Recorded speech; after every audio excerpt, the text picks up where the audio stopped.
Hey guys, it's Michelle and I'm with Women Who Wow, the online alliance of the seriously driven woman entrepreneur. We are the premier coaching and mentoring platform for women like you and women like me. And I am so excited to be talking you guys through kind of the heart of all the marketing that I do. And I want to really get into some step-by-step. So I've got some notes down here because I don't always do this kind of step-by-step thing, but I feel like it's such a principled approach to using content marketing to sell that I really wanted to call it out so that you guys can see why content marketing works for some people and not always for everybody else, right? So we are gonna go step by step.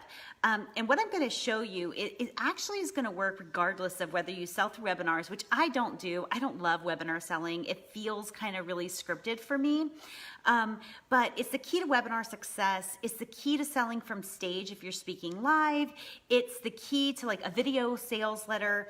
And especially the key if content marketing is at the core of your marketing process, which it should be, right? So the truth is, even though the online world has gotten busier and busier and more crowded, content is still the key to your market's heart. It's still the key to selling in a way that just feels amazing and that allows people to not only buy from you, but also consume and make part of their life whatever it is that you sell. So today we're gonna cover how selling through stories works, why content marketing or speaking or writing may not have been like the best thing you've ever done in your business. We're gonna talk about that and the core mistake that most people make. How to plan through your content so that you are hitting on all the principles that make content marketing work regardless of where it's applied, right? I remember when I had a friend who had decided to get into content marketing. And by the way, like until Ryan Deiss kind of called me out and said, like, you are a digital marketer, right? I never kind of considered myself part of that world. I definitely knew that I marketed like through blogging. I've called myself a glorified blogger on more than one occasion. And so I identified in that way, but as a content marketer, I kind of like rejected that title a little bit because I felt like it was a little bit sleazy the way people did content marketing or digital marketing or what have you. And so this one friend of mine, I will never forget this, she said, you know, I'm gonna do content marketing. I'm gonna blog every day for a year and I'm gonna see if it grows my business. And to her surprise, not necessarily to mine, I don't think, but to her surprise, her consistency of blogging every day didn't work. Now, I ask people, beg people, like literally begging pants on. I beg people all the time to show up and message every day. And it does make a difference in your business. However, it can make like an avalanche of a difference in your business if you're doing it the right way. And the right way is always using stories, right? So I'm going to walk you through step by step. You're going to have a lot of different ahas. There are going to be things that you want to write down in this training for sure, because they're little shifts that make a big difference in how your content is received, consumed, and how it sells, how it propels people to take action. So it's gonna make a big difference. But because of time, this is really gonna be like a thumbnail sketch. And so I do have 3 events coming up, one in Dallas, one in National Harbor, Maryland, one in Yorktown, Virginia. And we're gonna cover this in various ways there. But today, we're gonna get a lot done. So let's just get started. So first thing first, I want to talk about why selling through stories as a fundamental key to your content marketing and your selling process works. So there's 4 different ways that it works, and all of these are key. They're integral to you achieving your goals, right? And also they're integral to make selling easy and integral to turn selling into something where you feel like you've like finagled a sale out of someone to where you're making an offer and they are so excited to jump on, right? Like there's a difference there. I have long That's my dog snoring. I have long been able to sell, right? Like, and sell at high price points and all of that, like the high ticket sales that are like all over the internet now, like how to sell high ticket. That's how I started my business, right? Like I didn't have any coach helping me sell high ticket, right? Like this is just the stuff I've always done. But if you are, there's a difference between selling and like wrestling money from someone and selling to where it's like people are like, thank you so much for inviting me. Thank you for asking me to do this. Thank you for getting me out of my own way while they, join your program or buy that thing from you. So selling through stories as an integral part of your content marketing, one, it develops rapport. And I want to talk about the specific ways that you need to be developing rapport through your content marketing. But stories allow people to develop rapport with you. It allows them to see themselves in the end result of what you're selling, right? Because if I can see that you lead people to the promised land, but I can't see myself there, then you've missed the boat on getting me as a client or a customer. The third thing that stories do is it eliminates sales resistance. I have long talked about how stories eliminate sales resistance, but I want to show you how it does that in this training. And the fourth thing it does, which is critical, and I want you to like really, really grab hold of this. When you are consistently content marketing and you're using stories, it is going to help your market rewrite beliefs that are holding them back from saying yes to you, right? It's going to help them rewrite beliefs. Beliefs are really powerful, which we're going to get into. But the first thing it does is it develops rapport. So I know that when I tell stories, when I call out stories about me hating the idea of a forced, awkward networking conversation, I know this resonates with my target market. I know that when I can honestly look at a woman and say, I see the vision inside of you and I know it's possible, not just in general, but I know it's possible for you. This builds rapport, right? By the way, I only say this when I mean it, right? So if I've ever invited you to join Women Who Wow and I've said, like, I believe in you, I believe in that vision, and you've wondered if I've meant it, I meant it. And frankly, I'm often surprised when people keep playing the freebie thing and then stay away from our tribe, right? Where a lot of these successful business owners are hanging out and congregating and building even more success together. So when I'm inviting you to Women Who Wow and you're like, I love it, but I'm still scraping together the $697 to join, like I meant what I said to you, right? And I'm kind of surprised by how you don't believe it yourself. But building rapport, when I can poke a bit of fun, right? Like kind of poke a bit of fun at all the rules and the nearly outrageous scripts that everybody says you have to follow to be a successful woman entrepreneur, it builds rapport. It especially builds rapport for the women who are born leaders, which is who I'm targeting, right? It especially builds rapport with the women who are born leaders because they are starting to realize, I'm starting to affirm their suspicion, right, that all of these rules amount to nothing. And so for those women, it builds rapport because they are starting to realize that they've done all the work. They've dotted all the I's. They've crossed all the T's. They've literally invested their blood, sweat, and tears and their money and everything else. And it's not working. And they're starting to get a little bit of a conversation going on in their mind that's like, man, maybe what all the masses are hearing is keeping people busy and broke, and maybe it's not working. So when I can poke a bit of fun at like all of these stupid like Stepfordpreneur programs out there and business schools out there, when I can start poking fun at that, it builds rapport with women leaders because here's what they are learning. And if you consider yourself a leader in this industry, in your industry, in any industry, I want you to write this down. You are never gonna lead by following, ever.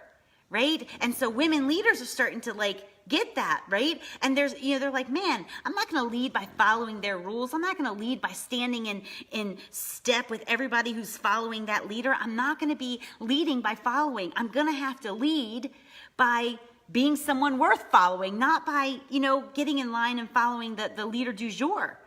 Leaders lead because it's who they are, right? There's a reason that entrepreneurs, like our salute is the middle finger salute, right? There's a reason that that's like kind of a common joke. And so when I can poke fun at some of the rules, then it really develops rapport with my market. So when I can confirm with ample evidence, right, their suspicion, the market's suspicion, that 80% or more of what they're seeing out there online is complete and total BS, and that's the reason that they're not seeing the results that they want, it builds rapport. Rapport is necessary right at the beginning. Like if you're speaking live, like if this were a sales pitch, or if you were speaking to sell from stage, or if you are, doing a webinar, rapport is huge right at the very beginning. And it's also huge, and it's an ongoing effort, right? So when you're speaking live, a one-time thing, like one presentation, then you definitely need to develop rapport. All those things that I listed, those are worked into my presentation always, right? Rapport is necessary in selling. You've got to be able to have some sort of relationship with them where they feel like you see them and they feel like you get them, and also they get you, okay? So there are a few primary ways to build rapport, and I just named a list of them in I guess, in relationship to how I use them. But for your purposes, when you're thinking about creating a content marketing plan, there are 4 primary ways to build rapport. The first way to build rapport, and again, you can do this face-to-face, toe-to-toe, live, virtual, pre-recorded, in-person, digital, doesn't matter, right? You can poke fun at their enemies. Right? You can poke fun at their enemies. That builds rapport, right? The enemy of my friend is also my enemy. So you want to poke fun at their enemies. And I'm not talking about like poking fun at people or putting people down. I'm talking about like poking fun at maybe systems or rules or programs or whatever. So poke fun at their enemies. Who are they mad at? The second thing you want to do is confirm the things they've long suspected. Confirm the things they've long suspected. I remember my mom sold Shaklee back in the day, right? And I used to love those Shaklee parties because they were super educational. Like, I'll never forget them.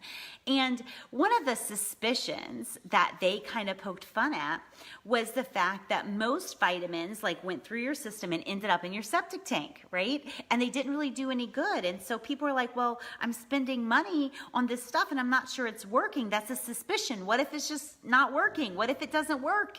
And so they would poke fun at that a little bit, right? And then they would show through a story, they would actually bake one of their Vitalea vitamins in the oven and show that it bakes up like real food. That little teeny vitamin bakes up like a cookie. Not that you'd eat it because I'm sure it's nasty, but the thing is that they wanted to show how their vitamins were different. But first they started by building rapport, by confirming something that they've long suspected, which is a lot of vitamins do put your money in somebody else's pocket and the vitamin goes straight into your septic tank. All right.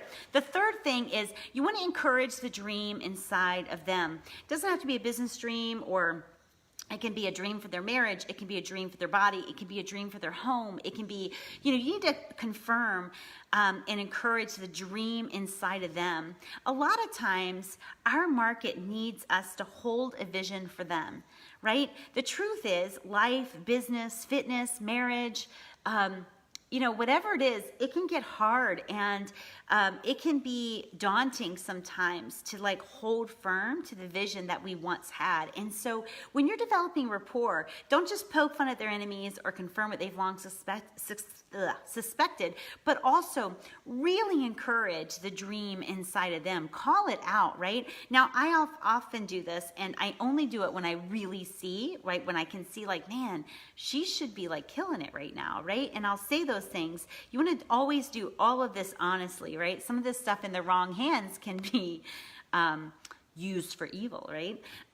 But you want to encourage the dream inside of them, honestly. You want to hold it for them. And the fourth way to develop rapport is to let them know that it's not their fault, right? Now, I have to walk a little bit of a chalk line for this, right? Because in truth, I want people to always believe it's their fault, right? I always believe it's my fault. If my body isn't the way it should be, I'm not going to blame big bones or like my mom or something, right? When my business isn't performing the way that it should be, like I don't have a boss to complain about or whatever, right? So like on the one hand, I want my Women Who Wow members to always believe it's their fault, because as long as it's my fault, then I can be the solution, right? As long as I'm the problem, I'm the solution. If somebody else is the problem, then I'm stuck, right? So on the one hand, you want to believe that, it's all up to you. That's how you want to act, right? That's how you want to go about your day. But on the other hand, I do have to let women entrepreneurs off the hook, right? I have to say, look, I know it's not because you're lazy. I know it's not because you're not doing the work. I know it's not because you're not willing to put yourself into this game. It's really because all of the junk out there is BS. And I have to say, the reason that 80% of businesses fail is because those 4 out of 5 people are talking to each other and probably charging for their advice. And you need to be doing things differently. And so this is how you let people know it's not their fault. And the truth is, it doesn't matter what industry you're in. It does not matter. Most beliefs about most things that matter are gotten wrong by most people. That's the way it is, right? I mean, think about things like love, business, love, marriage, and health, right? I mean, most people struggle in all those areas because they're listening to the wrong people. They're trying and grasping at all these different programs. They're not keeping it simple. They're not going with their gut, and they're listening to people. So you want to let your people to develop rapport. You want to let them know, you want to poke fun of their enemies, confirm what they've long suspected, encourage the dream inside of them, do it honestly, and then let them know it's not their fault and that there's another way. These are ways to build rapport. Stories do this. Stories can poke fun at their enemies. Stories can let them know it's not their fault. Stories can encourage the dream inside of them. Your stories, right? So as you're going through this training, you want to think, what stories do I definitely want to share? What stories do I definitely want to share, right?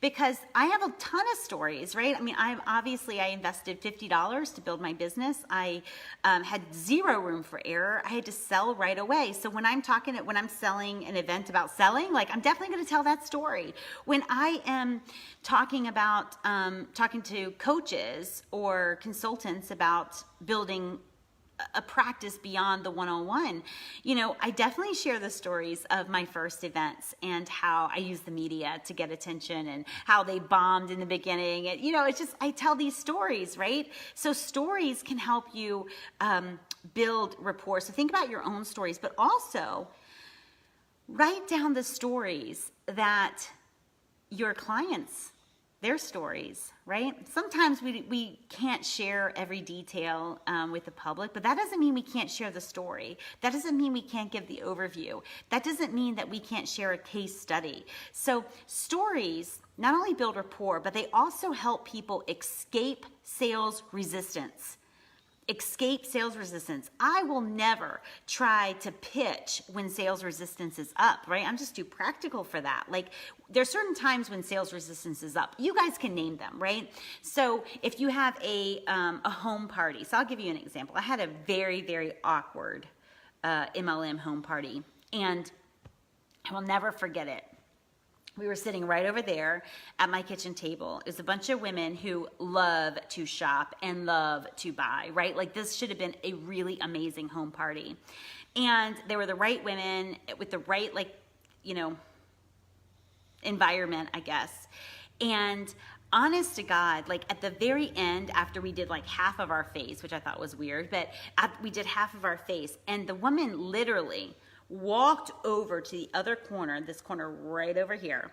And but before she did, she said, I'm going to go and sit over there and wait for your orders. And it was all of a sudden, it was awkward. All the conversations stopped. It was all of the fun and all of the sales came to a screeching halt, because when it should have been the selling should have been happening all throughout the time. We're I've got to have that. I've got to have that. She should have said, hey, write it down in your order form, right? Write it down. It should have been when sales resistance was down and the fun was up. Instead, she did all the selling at the very end, very awkwardly, very forced, and the sales resistance was way up and all the fun was down. So you never want to pitch when the sales resistance is up. In your industry, you want to make a mental note of when sales resistance is up. So as an example, when I teach people how to sell from the stage, which I'm an expert at, right? I can sell from the stage, whether I'm allowed to sell, whether I'm not allowed to sell, it doesn't matter, right? So I coach a lot of women how to sell from the stage. And when I do this, I knew that as a speaker, sales resistance was way up at the very end of a presentation. You know the presentations when the stack slide is up and you get this and you get this and it's not this amount, it's this amount. You don't pay this and you get this bonus. And if you do it in the next 15 minutes, then you're going to get this other bonus and rush to the back of the room, right? The sales resistance is way, way, way up in that moment at the very tail end of a presentation. Why? We've seen it so many freaking times. It's why, by the way, people started putting product placements in TV shows. Like soap operas were created to sell soap, right? Because commercials had immediate sales resistance. It's like, oh, they're trying to get me to buy something. Oh no, right? Like, do I have the money and all this other stuff? So they put product placements in the stories, right? The TV stories to reduce sales resistance. So in your industry, where's the highest sales resistance? For me, I started weaving in my sale from the very beginning of my presentation. If I was allowed to overtly sell from the stage, I would do it about 2/3 of the way through. Why? Their sales resistance is down. Their sales resistance is down. So stories help you get sales resistance down. So I'll give you another example. When I was doing one-on-one coaching, the way I got all my clients, which I'm very open about, right? When I first started coaching, I had to charge premium fees. I couldn't afford to I didn't have the list to allow me to afford to coach for cheap, right? I had to go in and make a lot of money. And so I didn't have really a list to speak of. And this was before social media, and so I couldn't have that. And so what I did was I set up serving hours, and I didn't make them free for everyone. Why? Because I knew that complimentary coaching session, I knew that was code in everyone's mind for thinly veiled sales session, right? And I knew that if I put it on my website, one, very few people click on that and get the complimentary coaching session. But two, it was like everybody else was doing it, so I knew it wasn't working. I didn't want to do that. And three, if it's free for everyone, it has very little value. So I'm like, okay, well, I will identify some groups, some associations, some tribes, and I would go to them and act like I'm somebody, and I would say, hey, actually I had my assistant do it at first, but I said, just because it was better positioning, but hey, Michelle Pippin always says serving hours once a month, and she identifies an association that would like, so she can serve them as a member benefit. Is this something that you're interested in? There's never any sale during the coaching session, blah, blah, blah, blah, blah. And so people jumped on it, right? Because I knew that associations were always struggling to keep members, and I knew that if I did this, then they would tout it out and pitch it as something special and all this stuff. And I also had some rules around it, because if something is absolutely free and free for everyone, it has very little value in the minds of the market. So, I had my assistant, I wrote the email, of course, say, she doesn't sell in these sessions. In fact, if your people ask her how they can work with her, she will deflect the question. She will not sell in these coaching sessions. And also, she has some rules, right? She has some rules for working with your people. So what we will ask is that they fill out a questionnaire within 20, and have it into us at least 24 hours in advance. If they don't get it in 24 hours in advance, the coaching session will be canceled and it will not be rescheduled. So I did the coaching and serving hours, and almost without exception, I can't say almost, I would say probably 65, 70% of the time, somebody would say, I'm in. How much is it to work with you? Why? Because I wasn't talking to them about coaching. I wasn't going through what coaching was, and I didn't do any of that stupid crap. I just went in. I knew, based on the questionnaire, what they wanted most, what they had tried before, right? So I had all the information that I needed to build rapport, to poke fun at their enemies, to justify their failure, to encourage their dream. I had all of that information going in, right? I had their story going in. That's critical. And so then I would help them dismantle why something wasn't working, what they could do different. And they're like, I'm in. This is the most powerful session I've ever had. How much is it to work with you? And you know what I would do? Even though they asked, I knew sales resistance was up because they were bracing themselves for the fee. And so I said, hey, my fees go from this to this, but we've got a lot more time left on this call. Let's just keep working on what we can do in this call, right? So I didn't like go in for the kill, right? And that threw them off. Their sales resistance was down. Like, holy crap, this woman's seriously not going to sell to me, right? She's going to keep coaching her heart out. And the thing was, not only did I go into that session knowing their story, but I left them with a story, right? I never even thought of this, to be honest with you, until I was preparing for this training.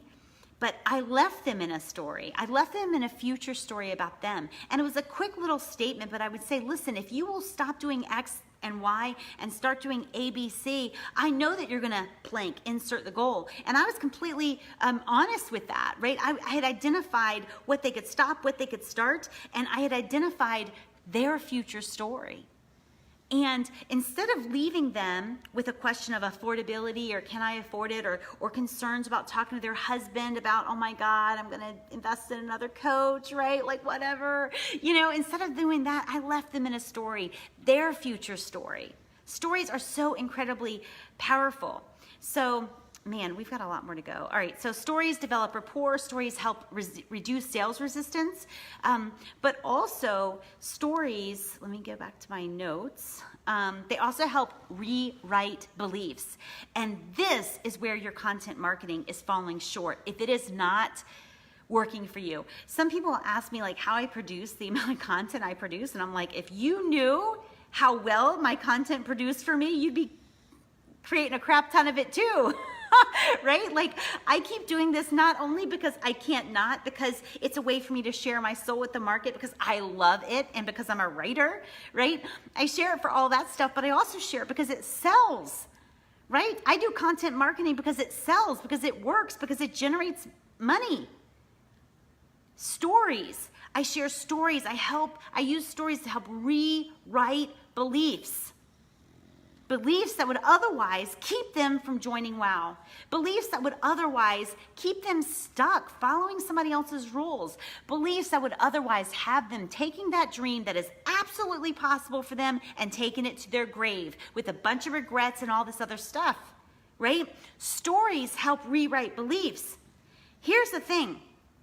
I have long believed and spoken out loud many times that I could have time or I could have money, but I couldn't have both, right? By the way, I use this story as a badge of honor, right? I wrote about that today, but I use it as a badge of honor. If I could have time or money, I'd choose time every time. And it's like, yeah, but the second part of that story is I actually believed that I had to choose between time and money, that I couldn't have both. That more money and more success and wild success, the success that I dreamed of but didn't dare put into words, I believe that that would cost me the things that were most important to me: my marriage, my faith, my kids, my peace, right? Like my quaint little life that I love. And so because I believed that I had to choose between time and money, I chose the time freedom every time. And I had a ton of people, by the way, and here's really the point. I had a ton of people telling me that I didn't have to choose between time and money, that I could create success on my terms, that I could create success any way I wanted. But they didn't share stories, right? Stories are what break down beliefs.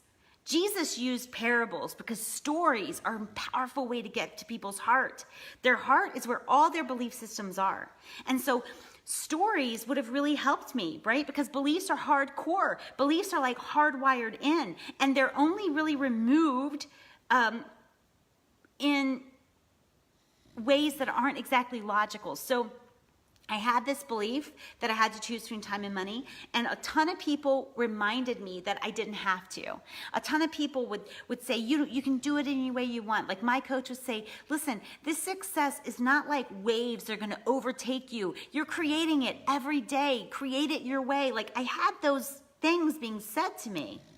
But I would have given anything for somebody back then to tell me the stories that I can now tell you, right? Because stories break down beliefs. I can tell you about my own success, right? That when I was busier, when I was traveling more, when I was doing that thing, not only was I miserable, but when I looked at the numbers, I made less profit, a lot less profit, right? A lot less. I could tell you about my client who wrote to me and said, I'm giddy. I literally can't believe I get paid to do this, right? I could talk to you about a member who went from $250,000 a year to nearly $1 million a year in 18 months, right?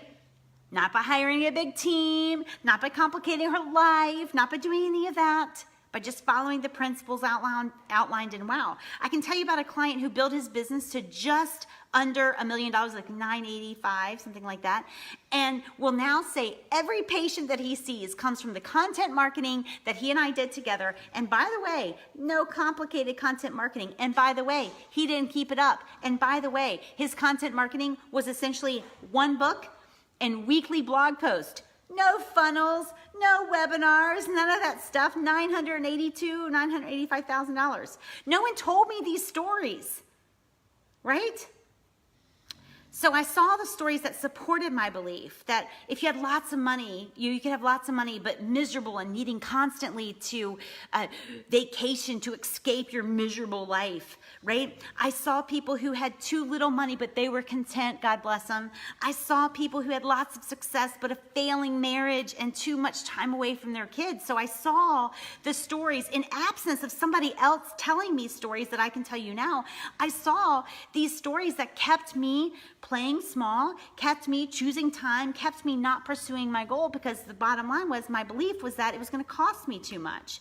No one told stories about a small town girl who damn near refused to acquiesce to the rules and wouldn't travel a lot and wouldn't not wear jeans and her cowgirl boots on stage. No one told me about those stories, because I'll be honest with you, I was looking for them and I would have believed them. And I might have done this a lot sooner, right? So your market is begging you, even without their words, they're begging you to tell stories and to show them how what you're saying to them is actually happening and could happen for them. Right? I'm resentful a little bit that no one told these stories. And I went looking, right? And I'd find somebody who was like killing it online, but she had no husband and no kids. And, you know, I'd find somebody who was hosting this, you know, big famous program for businesses. And then I'd like look a little bit deeper. I mean, just below the surface, people, just below the surface. And I'd find out that her boyfriend and now husband was like this huge media exec, and, you know, and like she had access to benefits that I didn't have. And so immediately I thought, that's not for me. I can't do that. Right? I don't have access to a boyfriend who's a media executive. And you know what I'm saying? Like I saw these stories and I went looking for them, but I only saw stories that reinforced my own like limiting belief, right? I wish they had told me these stories, because if they were out there, you know, I assume that they were, but I wish they had told me these stories, because I would have believed that I could create success entirely on my terms. I could have believed that. I would have believed that, because when I did start challenging and taking like a blunt axe to my own belief systems, I started chipping away at them one by one. But when you're selling, if you can't identify what they need to believe and start chipping away at the false beliefs that are conflicting with that, selling becomes easy, and not only easy for you, but they become grateful that you invited them. All right, I'm going to go back to my notes. Oh, I just want to say, if you have a story that is keeping you playing small or keeping you holding yourself back or whatever, I want you to know, I don't care where you're watching this, when you're watching this, I have success stories in every state and every industry with a bunch of different family situations. And so if there's something that is in you, like it was in me, like, well, I don't want to do that because I don't want to cost me this, or I don't have an example to follow, I want you to let me know. I've got success stories coming out of my, you know, coming out of the computer, right? I can point you to a success story that I think will grab you by the heart. All right, bottom line for me to you, you do not have to settle for a success that you don't love or for a mediocrity that kills your soul, right? You can have it on your own terms. So stories can build rapport, eliminate sales resistance, and they can start chomping away at the beliefs that are keeping your market stuck and keeping your market from saying yes. So why, might you be asking, hasn't content marketing worked for you in the past, right? Why did that webinar bomb? Why are you going into a live presentation and you're feeling like you're super prepared and yet it doesn't work and you get a ton of atta-girls and everybody loves it, right? And it doesn't work. So why might that happen? And the reason this happens is your focus is all wrong. And this might be something to write down if you're serious about really upping your sales in a way that feel great. So most people speak and write to teach and inform. Now, I'm married to a public school teacher, and I can attest to the fact that they are not the ones killing it in income, right? Teachers don't get paid that much. So you might have wondered before, like, and I get this a lot, like, how much do I give away? I don't want to give away too much because I want them to buy my thing. How much do I make them pay for? How much information can I cram into this 15-minute thing to let them know that I know my stuff? I'm the real deal, right? So we go into these presentations and our focus is on teaching and informing, and if we're honest, making sure they know that we're real, that we got it, that we're the true expert, right? But when you're using content to market and stories to sell, you cannot be in teacher and professor mode. You just can't be. That sends your market away, the audience away with a DIY plan. And guess what? You are just good enough to make them think they can do it on their own, right? They go out there like kind of half-cocked, right? Because there's only so much you can cram into a live presentation. There's only so much you can cram into a blog post or a sales page, right? And so when you're in teacher and professor mode, you give them a DIY plan and they're going to rave about you and they're going to call you a rock star, but they're still going to wander away and back to their own world, having gotten just a sliver of what they really need in order to walk this thing out, right? And you don't want to do that with them. You don't want them to leave excited to implement, but in truth, they're going out there with a half-cocked plan because there's only so much you can cover. Instead, now here's the thing. So if your content was not working in the past, whether it's speaking or writing or whatever, it's 9.99 times out of 10, it's because you were teaching too much. You were informing too much, and you did not use your time to chip away at those beliefs that are keeping them from doing business with you. Because isn't that the truth, right? Isn't that the truth? That you can give some value in these freebie kind of Facebook Lives or blog posts, but the real transformational value is when they pay to work with you or pay to get your products, right? This isn't cockiness. This is just the way it works, right? I can be, super impressed with the smell of a new car, but I can go and sniff them all day long at the car dealership, but it doesn't do me any good if I still got to walk to work and back, right? And so I can read all day long about the power of therapy or the power of coaching or what have you, but if I'm not experiencing it for myself, I'm not transformed, I'm informed, right? And so you need to be using your content to chip away at the beliefs that would keep them settling for informed when they need to be transformed. I want to tell you how this works. I want to tell you how the content marketing works. So the first thing you need to do, and I am going to be covering this a lot in Dallas and a lot in Yorktown and applied directly to coaches in National Harbor, Maryland. And don't say, oh my God, that's 3 hours away or, whatever. They make airplanes for that. So if you want to be at one of those events, definitely message me. Small, intensive, work-heavy events. All right. So the first thing you need to do with your content marketing is you need to identify the one thing. You want to drill down all of their resistance to the one thing that they need to believe in order to cheerfully do business with you. Right? Now there's going to be a few things that they need to believe, but you want to drill it down, if you can, to one thing that they need to believe in order to do business with you. So for me, for Women Who Wow, they need to believe that my stuff is different. than everything else they have invested in, right? They need to believe that they cannot get anywhere else online or offline what they get from Women Who Wow. Basically, they need to believe that the wow system works, it'll work for them, and they can't get it anywhere else. By the way, if you're new here, you can ask any Women Who Wow member who will confirm that this is true. But the core belief for you, you need to ask, what is the core belief? If I had to drill it all down, what's the core belief? That if they believe that, they're going to have no choice but to buy from me or join or whatever, right? Like, what is the belief that is kind of, I don't know, like central or an umbrella belief that if they believe that, buying becomes an easy decision. Buying becomes something that they're grateful you asked them to do. And once you identify the one belief, and for members, I'm happy to work through this with you, but once you identify that one belief, you want to then identify all the things and experiences that would keep them from believing that, right? This is where you get out your axe. Now, I started with a blunt axe because I wasn't very, I don't know. No one ever taught me what I'm teaching you guys, right? So I started kind of with a blunt axe, but you want to take your sharp axe out and you want to start chopping away at these beliefs and experiences and all that are keeping them from believing the one thing they need to believe in order to pull the trigger and do business with you.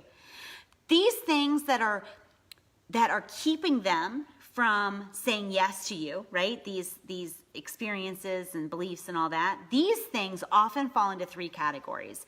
One is the offer itself, right? Like what you're actually selling. Most of the time, this falls into the belief of, I've already tried that, right? So if you're here live, even if you're watching the replay, let me know if you've heard that before, right? Like I've already tried coaching. I've already tried oils. I've already been to see a therapist. It didn't work, right? So one of the things that we need to make sure that we address is any kind of stories or doubts about the offer we have already made, right? So, one of the things that I know comes up for people is I don't want to join another group program that's all content and no hand-holding and no one-on-one feedback. Like, I don't want to pay for an actual coach, but I don't want to join a group program, right? So there's the offer itself, my offer itself, which causes people to think, not for me. So I have to tell stories, right? I have to tell stories about our one-on-one time. I have to tell stories about how intimate our group is. I have to tell stories about that. The second, I guess, category that these false beliefs fall into aren't about the offer itself, and they're not even about you. They're about the client themselves. They're about the market themselves. Essentially, they don't trust themselves to follow through. They do not trust themselves to follow through. And this is a big one if you're selling events, right? When I first started selling my 3-day intensive event called Enterprising Experts, it was $5,000. And I think I usually let people pay half up front, but sometimes it was just all up front. But I didn't want to just have them, I knew that I'd face an uphill battle of getting $5,000 up front if it was just a 3-day program. Now, other people did this, right? I knew other people did it and even more money, but not like nobody's like me. And so I knew that one of the beliefs that they would be fearful of is that they had attended events before and they had come back to their office and nothing changed for them. And so I started chipping away at that by saying our 3 days together in Chesapeake, Virginia are only the beginning. And then I'd offer something that I would say would prevent conference letdown or event letdown, right? Basically some follow-up. So you want to think of the things that your people are struggling with. So do they struggle with the offer itself? Do they struggle? If so, tell them stories to eliminate the objection they have in their mind. Do they struggle with trusting themselves to follow through? If so, build something into your product. And maybe if you're even selling a product, you could say, not only will you get the product, but I'll personally walk you through how to use them or whatever, right?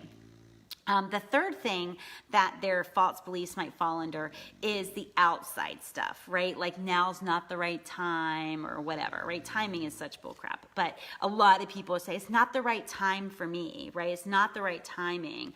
If timing were better, for a better time, ugh, I hate that stuff. But there's outside factors that are causing them, keeping them from believing the one thing they need to believe, which is, going to help them say yes to you and by default say yes to themselves. So those are the three things that these false beliefs often fall into: either the offer itself, what they believe about themselves, or some outside factor, right? So you want to address all of these in your stories and in your content. You'll notice that in my own content, public content, I hack away at these things all the freaking time. It's what my content marketing is based on. It's just hacking away at false beliefs that keep women playing small, keep women from investing in Women Who Wow, frankly, right? And so for me, the primary things that keep women from believing that wow is the answer they've been looking for, the first one is past experience, right? I'm not the only program they've ever thought about joining. I'm not the only coach they've hired. I'm not the first, and neither are you. We often approach our market like they are virgins to our industry, and they're not. Right? They've tried things on their own to do whatever it is you help them do. They have hired experts to help them do whatever you want them to do. They've joined group programs. They've joined one-on-one programs. They've read books. They've read blogs, right? They are not industry virgins to you. And we cannot market to them as industry virgins. And so you've got to start chipping away at beliefs that are caused by past experiences, right? So for me, women are like, I've tried so much before. I've wasted so much money before. And so I learned to use words like, I used to say, I work with coaching and blueprint victims. Back in the day, blueprints were huge, right? I work with those victims. I work with people who have been let down by other coaches, right? And I started just declaring that. And people are like, oh my God, that's me, right? Because they felt like they were the only ones. And you might have felt that way too, because when you're working with a coach or going through that big popular business program or whatever, you see all of these glowing testimonials and you feel like you are the only one mucking it up, right? You feel like you're the only failure in the group, and it's just not true. And so when I was saying I work with whatever victims, you're like, oh my God, that's me, right? And so you want to start thinking about what you can say, what stories you can share to help chip away at the beliefs caused by their past experiences. So I have a story of a speaker that I used to work with who had been a very successful and profitable stage speaker. And I'm talking like standard stage speaker, didn't teach anything really, just kind of was a keynote speaker, an amazing speaker.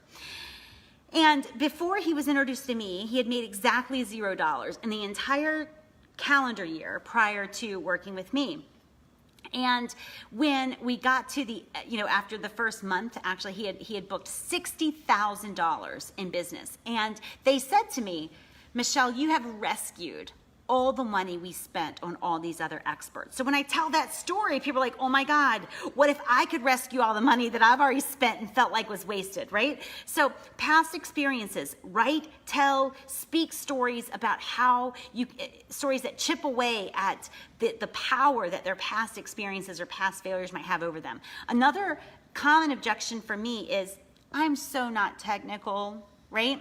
I'm so not technical. I had one of our members who's super successful. Actually, she just had a $60,000 week last week, right?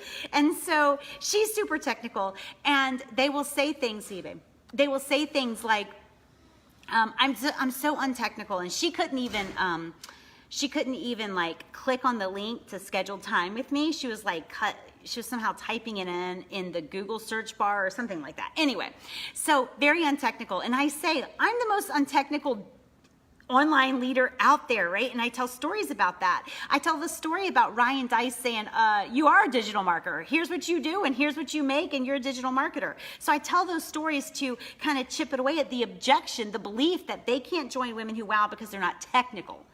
I also chip away at a common thing that I do with my content marketing, and this is for all of us, right, is I chip away at the belief that their goals are unrealistic. I wrote a blog post, a couple years ago about realistic goals, and it's one of my top most popular, most found, I guess, blog posts, and we need to probably share it a little bit more. But I chip away at the belief that those goals are unrealistic for them, and I have conversations that are focused on, and write posts that are focused on, why not you? Why not you?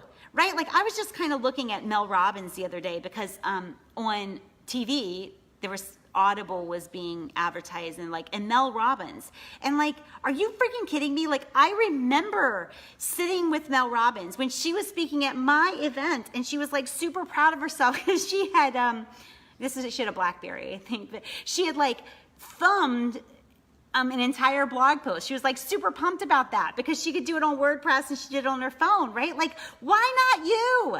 All of these people who are in these big positions in your mind, all of these people who are big names, like, they're all just like us. I know it for a fact. I am with them, right? Like, I know that they are just like you and I. Why not you? And I chip away at this story that your goals are unrealistic. Here's the thing. A lot of women, we protect all the stories that of why we won't be successful or why we can't have that level of success. We protect it. We protect it by either, as I wrote about today, either choosing wisely to be the good mother or the good wife, as if you can't be both and an insanely successful woman and entrepreneur, right? We protect it by pretending we don't want it. But the unrealistic goals, those are the ones that inspire us. Those are the ones that inspire our people. The unrealistic goals are the ones that get us out of bed every morning, right? Unrealistic goals they're like worth nothing.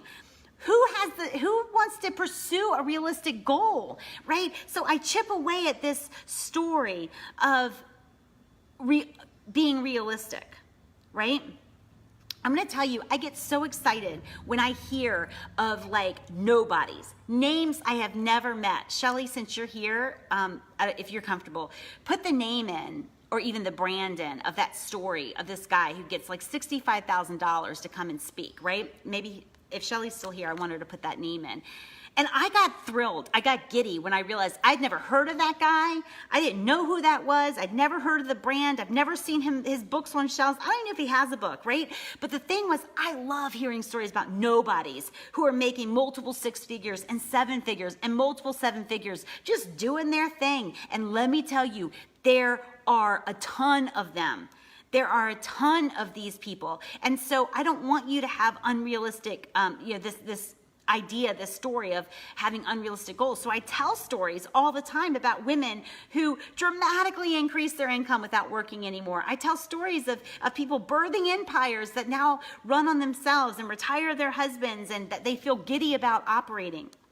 So when you're speaking, you do not want to teach. There it is. Trust Edge is I think the name of his company or brand. And let's face it, that's not even a great name. Trust Edge. His name is David Horn something. Right? She has his stuff. We don't even know his name, and he's making tons of money, right? I love these stories. I'm not at all triggered by these stories because you know what? If he can, if she can, then I can. And if I can, then you can. So let's give up the whole story about unrealistic goals, right? The other one, and then I'm going to move on, but the other objection to people working with me or people joining Women Who Wow or coming to my events or whatever is they're fearful of telling their husband they're investing again, right? They're fearful of telling their husband that they're investing again. They're fearful because they have told their husband that everything is going to change, and if I just spend this money, then everything's going to happen for me and all that stuff.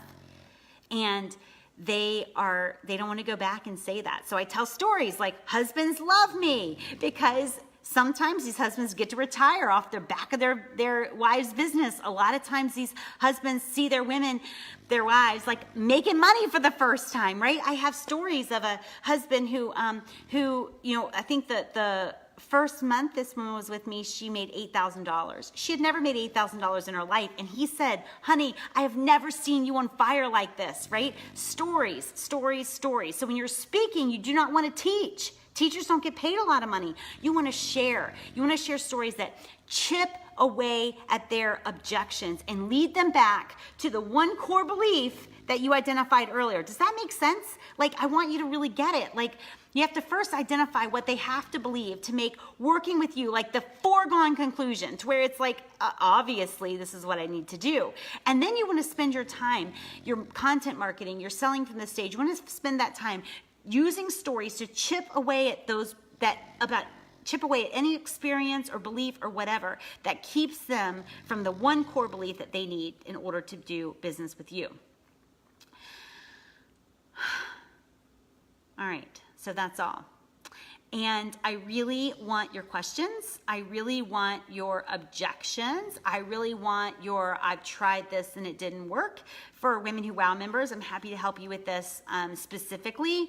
So just message me. Any of you guys can message me, m.me/Women Who Wow. If you're not a Women Who Wow member, I am going to invite you to join, because we're either for you or we're not for you. And you kind of know that right away just by looking at the sales page. So I appreciate you guys being here. Please, if you know other people who should see this training or watch this training, share it with them. I'll be sure to make it public. And again, if you have any questions for me, I'm just on the other side of the screen. Talk to you later, guys. Bye.